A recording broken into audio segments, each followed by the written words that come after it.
എല്ലാവർക്കും happy family YouTube ചാനലിലേക്ക് ഹൃദയം നിറഞ്ഞ സ്വാഗതം.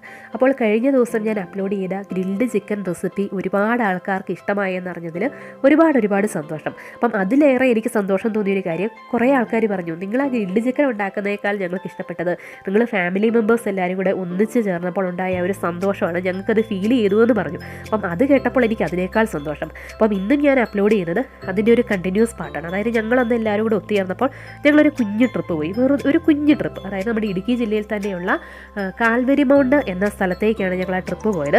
അപ്പോൾ കാൽവരി മൗണ്ടിൽ നിങ്ങൾക്ക് എത്താനായിട്ട് നിങ്ങൾ ഇടുക്കി കട്ടപ്പന റൂട്ടിൽ യാത്ര ചെയ്യുമ്പോൾ 10 മൈൽ എന്നൊരു സ്ഥലമുണ്ട്. അപ്പോൾ 10 മൈലിൽ എത്തിക്കഴിഞ്ഞിട്ടുണ്ടെങ്കിൽ കാൽവരി മൗണ്ടിലേക്ക് നമുക്ക് ഒരു മലയാണ് കേട്ടോ, ഒന്ന് പേര് കേട്ടാൽ തന്നെ നിങ്ങൾക്ക് അറിയാമല്ലോ, കാൽവരി മൗണ്ട് എന്ന് പറയുന്ന ഒരു മലയാണ്. അപ്പോൾ നമുക്ക് അങ്ങോട്ടേക്ക് പോകാൻ സാധിക്കും. വണ്ടിയൊക്കെ പോകും, പക്ഷേ ഇടയ്ക്ക് കുറച്ച് ഭാഗത്ത് വഴി അല്പം മോശമാണ്. കുറേ ആൾക്കാരൊക്കെ നടന്ന് കയറുന്നുണ്ട് കേട്ടോ, അതൊരു അവരുടെ ഒരു പ്രത്യേക ഇഷ്ടമായിരിക്കും നടന്ന് കയറുക എന്ന് പറയുന്നത്. അപ്പം ഏതായാലും വണ്ടി മുകളിൽ വരെ എത്തുന്ന സ്ഥലമാണ്. അപ്പം നമ്മളിങ്ങനെ പോയിക്കൊണ്ടിരിക്കുകയാണ്. അപ്പം മുകളിൽ എത്തുമ്പോഴത്തേക്കും നല്ല അടിപൊളിയായിട്ടുള്ളൊരു എൻട്രൻസ് കവാടമൊക്കെ ഉണ്ട് കണ്ടോ, അടിപൊളിയായിട്ടുള്ള എൻട്രൻസ് കവാടമുണ്ട്. അപ്പോൾ നമുക്ക് ഇതിനകത്തേക്ക് കയറണമെങ്കിൽ എൻട്രൻസ് ഫീസൊക്കെ കൊടുക്കണം കേട്ടോ. നമുക്കിവിടെ വണ്ടി പാർക്ക് ചെയ്യാനുള്ള സൗകര്യമൊക്കെ ഉണ്ട്. ഒരു നമ്മൾ ഈ കവാടത്തിന് തൊട്ട് പുറത്തായിട്ട് ഒരു പ്രൈവറ്റ് ഏരിയ ഉണ്ട്, വണ്ടി പാർക്ക് ചെയ്യാനുള്ള ഒരു പ്രൈവറ്റ് ഏരിയ ഉണ്ട്. അതിനോട് ചേർന്ന് തന്നെ കുറച്ച് ഷോപ്പുകളും കാര്യങ്ങളും ഒക്കെ ഉണ്ട്.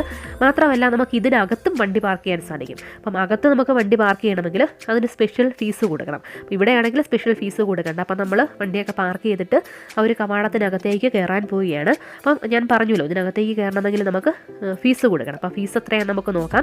അപ്പോൾ ഫീസ് നമ്മൾ കൊടുക്കുന്നത് ഒരാൾക്ക് ഇതിനകത്ത് കയറണമെങ്കിൽ 25 രൂപയാണ്. അതുപോലെ തന്നെ വണ്ടി പാർക്ക് ചെയ്യണമെങ്കിൽ അതിന് സ്പെഷ്യൽ ഫീസ് കൊടുക്കണം. പിന്നെ അകത്ത് ഫാമിലി ഹട്ടിലൊക്കെ നമുക്ക് താമസിക്കണമെങ്കിൽ 2500 രൂപ സ്പെഷ്യലായിട്ട് കൊടുക്കണം. നമുക്ക് ഒരു ദിവസം താമസിക്കണമെങ്കിൽ അങ്ങനെ സ്പെഷ്യൽ ഫീസ് കൊടുക്കണം. ഇപ്പോൾ പപ്പ നമുക്ക് അകത്തേക്ക് കയറാനുള്ള എൻട്രൻസ് ഫീസൊക്കെ കൊടുത്തുകൊണ്ടിരിക്കുകയാണ്, ടിക്കറ്റ് എടുക്കുകയാണ്.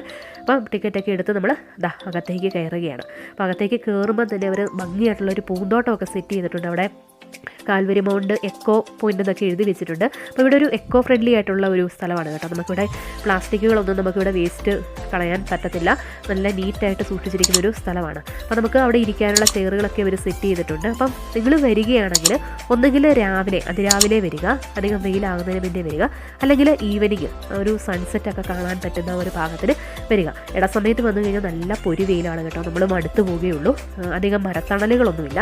അപ്പം നമ്മൾ രാവിലെ വന്നുകൊണ്ട് തന്നെ വലിയ ബുദ്ധിമുട്ടൊന്നുമില്ല, നമുക്ക് നല്ല ഭംഗിയായിട്ട് കാണാൻ സാധിച്ചു. അപ്പോൾ നമ്മൾ ഇങ്ങനെ നടന്ന് പോയി ആ ഒരു മലയുടെ മറു സൈഡിലേക്ക് എത്തുമ്പോഴത്തേക്കും നല്ല ഭംഗിയായിട്ട് നമുക്ക് ഇടുക്കി ജലാശയം കാണാൻ സാധിക്കും. അപ്പോൾ നിങ്ങൾക്ക് എല്ലാവർക്കും അറിയാലോ, ഇടുക്കി ഡാമിനോട് ചേർന്നുള്ള ഒരു പ്രദേശമാണ് നമ്മുടെ ഈ 10 മൈൽ കാൽവരി മൗണ്ട് എന്നൊക്കെ പറയുന്നത്. അപ്പോൾ നല്ല ഭംഗിയായിട്ട് നമുക്ക് ഇടുക്കി ജലാശയം, നല്ലൊരു തടാകം കാണാൻ സാധിക്കും. മാത്രമല്ല കേട്ടോ, നമ്മൾ ഈ തടാകത്തിലേക്ക് നോക്കുമ്പോൾ അങ്ങ് ചെറിയ ദ്വീപുകളൊക്കെ കാണാൻ സാധിക്കും. അതൊരു പ്രത്യേക ഭംഗിയാണ്. നമ്മൾ വേറെ ഏതോ ഒരു നാട്ടിൽ ചെന്ന ഒരു ഫീലിംഗ് ആണ് നമുക്ക് കിട്ടുന്നത്. പിന്നെ അതുപോലെ തന്നെ ഈ ഒരു മലയുടെ മറു സൈഡ് എന്ന് പറയുന്നത്, അപ്പുറത്തെ സൈഡ് എന്ന് പറയുന്നത് ഫോറസ്റ്റ് ഏരിയയാണ്.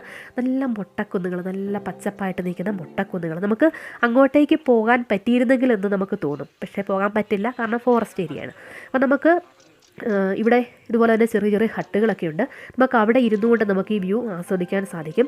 ഈ പുൽപ്പരപ്പിലൂടെയൊക്കെ നടക്കണമെങ്കിൽ നമുക്ക് അങ്ങോട്ടും ഒക്കെ നടന്ന് നല്ല ഫോട്ടോസൊക്കെ എടുക്കാൻ പറ്റിയ സ്ഥലമാണ് കേട്ടോ. അപ്പോൾ നമ്മളേതായാലും വീട്ടിൽ നിന്ന് ഫുഡൊക്കെ ആയിട്ടാണ് പോകുന്നത്. ഞാൻ പറഞ്ഞല്ലോ, നമ്മൾ രാവിലെ ഒരു 8 മണിയായപ്പോൾ വീട്ടിൽ നിന്ന് ഇറങ്ങിയതാണ്. ഇപ്പോൾ ഒരു 9-9:15 ഒക്കെ ആയിട്ടുണ്ട്. അപ്പോൾ നമ്മളിവിടെ വന്നപ്പോഴത്തേക്ക് നന്നായിട്ട് വിശന്നു. അപ്പോൾ നമ്മൾ ഫുഡ് ഉണ്ടാക്കിക്കൊണ്ട് പോകുന്നത് കൊണ്ട് നമ്മൾ ഈ ഹട്ടിലിരുന്ന് ഈ ഫുഡ് കഴിക്കുകയാണ്. അപ്പോൾ നമ്മൾ കപ്പയും മുളക് ചമ്മന്തിയൊക്കെയാണ് ഉണ്ടാക്കിക്കൊണ്ട് വന്നത്. അപ്പോൾ എല്ലാവർക്കും ഒരുപാട് ഇഷ്ടപ്പെട്ടു. ഒന്നാമത്തെ കാര്യം നന്നായിട്ട് വിശന്നു, രണ്ടാമത്തെ കാര്യം ഈ വ്യൂ ഒക്കെ കണ്ട് ഒരു കഴിക്കുക എന്ന് പറയുന്നത് ഒരു പ്രത്യേക അനുഭവമാണ്. അപ്പം പൊതുവേ എനിക്ക് പുറത്തേക്കൊക്കെ ഇറങ്ങിക്കഴിഞ്ഞാൽ ഹോട്ടൽ ഫുഡ് കഴിക്കാൻ ഇഷ്ടമുള്ള ഒരാളാണ് കേട്ടോ. കാരണം നമ്മളെപ്പോഴും ഹോംലി ഫുഡൊക്കെ കഴിച്ച് വല്ലപ്പോഴും ഒന്നിങ്ങനെ ഔട്ടിങ്ങിന് പോകുമ്പോഴാണ് ഹോട്ടൽ ഫുഡ് കഴിക്കുന്നത്. പക്ഷേ നമുക്കിപ്പോൾ കൊറോണ ആയതുകൊണ്ട് നമുക്കങ്ങനെ ഹോട്ടലിൽ കയറാനോ പ്രത്യേകിച്ച് പിള്ളേരെ കൊണ്ടൊന്നും അങ്ങനെ ഹോട്ടലിൽ കയറാനോ ഒന്നും പറ്റില്ല. പിന്നെ നന്നായിട്ട് വിശന്നു. പിന്നെ അടിപൊളി കപ്പയായിരുന്നുകൊണ്ട് നല്ല സുഖമായിട്ടത് കഴിച്ചു, നല്ല ടേസ്റ്റായിരുന്നു. പിന്നെ മുളക് ചമ്മന്തിയൊക്കെ കൂട്ടി കഴിക്കുമ്പോൾ അതിൻ്റെ ഒരു ടേസ്റ്റ് പറയണ്ടല്ലോ, നല്ല അടിപൊളി ടേസ്റ്റായിരുന്നു. അപ്പോൾ നമ്മൾ ഫുഡൊക്കെ കഴിച്ചുകൊണ്ടിരിക്കുകയാണ്. എല്ലാവരും നന്നായിട്ട് ആസ്വദിച്ചു. പ്രത്യേകിച്ച് അഞ്ചുവും ജിൻറ്റുവും, ഞങ്ങളുടെ അനിയനും അനിയത്തിയാണ്. അവരുടെ കല്യാണം കഴിഞ്ഞ് അധികം ട്രിപ്പൊന്നും പോയില്ല കേട്ടോ, കാരണം കല്യാണം കൊറോണ സമയത്തായിരുന്നു. അപ്പോൾ ഇങ്ങനെയൊക്കെയാണ് അവർ ട്രിപ്പ് പോകുന്നത്. പിന്നെ ഞങ്ങൾ അനുവിനെയും ബിബിനെയും കൂട്ടിയില്ല. ഒന്നാമത്തേക്ക് അവരെത്തിയിട്ടില്ലായിരുന്നു. പിന്നെ അനു കുറച്ച് ക്ഷീണമൊക്കെ ആയിട്ടിരിക്കുകയാണ്. അതുകൊണ്ട് അനുവിനെയും ബിബിനെയും ഞങ്ങൾ ഈ ഒരു ട്രിപ്പിൽ കൂട്ടിയില്ല. അപ്പം അമ്മുക്കുട്ടിയും അന്നക്കുട്ടിയൊക്കെ നന്നായിട്ട് എൻജോയ് ചെയ്തു. കാരണം അവരും ഒരുപാട് നാൾ കൂടിയാണ് ഇങ്ങനെ ഒരു ഔട്ടിങ്ങിന് പോകുന്നത്. ഒരു വർഷക്കാലത്തോളം നമ്മൾ വീട്ടിലിരിക്കുകയായിരുന്നല്ലോ. അപ്പം അത്യാവശ്യം തിരക്കുണ്ട് കേട്ടോ ഇവിടെ. ഞങ്ങൾ രാവിലെ വന്നുവെങ്കിലും അത്യാവശ്യം വണ്ടിയുണ്ട്, തിരക്കുണ്ട്. നിങ്ങൾ കണ്ടുവല്ലോ, ആൾക്കാരൊക്കെ നടന്ന് കയറി വരുന്നുണ്ട്. അപ്പം നമ്മൾ അധികം നേരം ഇവിടെ ഇരുന്നില്ല. കാരണം പിള്ളേരെ കൊണ്ടൊക്കെ വരുന്നതാണ്, റിസ്ക്കാണ്. അതുകൊണ്ട് അധികം നേരം ഇവിടെ ഇരുന്നില്ല. നമ്മൾ വളരെ പെട്ടെന്ന് തന്നെ അവിടെ നിന്ന് തിരിച്ചു പോന്നു. എങ്കിലും ആ ഇരുന്ന സമയം നമ്മൾ അടിപൊളിയായിട്ട് ആസ്വദിച്ചു. എല്ലാവർക്കും ഒരുപാട് ഇഷ്ടപ്പെട്ടു. അപ്പം നിങ്ങളും ഇങ്ങോട്ടേക്കൊക്കെ വരികയാണെങ്കിൽ ഞാൻ പറഞ്ഞുവല്ലോ, ഒന്നുകിൽ രാവിലെ വരിക അല്ലെങ്കിൽ വൈകുന്നേരം വരിക. അപ്പം എല്ലാവർക്കും ഇഷ്ടമായില്ല. അപ്പോൾ എല്ലാവരും വരാൻ ശ്രമിക്കുക കേട്ടോ. പ്രത്യേകിച്ച് കൊറോണയൊക്കെ കഴിയുമ്പോൾ നിങ്ങളെല്ലാവരും ഇടുക്കിയിലേക്കൊക്കെ യാത്ര ചെയ്തവർ ഈ ഒരു സ്ഥലം വിട്ടുപോകരുത്. പ്രത്യേകിച്ച് ഇടുക്കി കട്ടപ്പന റൂട്ടിൽ യാത്ര ചെയ്ത് എറണാകുളത്തു നിന്നൊക്കെ വരുന്നവർ നിങ്ങളെന്തായാലും നിങ്ങൾ വരുന്ന റൂട്ടിൽ തന്നെയാണ്. അപ്പോൾ ഇവിടെ ഒന്ന് കയറി ഒന്ന് കണ്ടിട്ട് പോകുക. നമ്മുടെ മഹേഷിൻ്റെ പ്രതികാരം അങ്ങനെയുള്ള സിനിമയൊക്കെ ഷൂട്ട് ചെയ്ത ഒരു സ്ഥലമാണ്.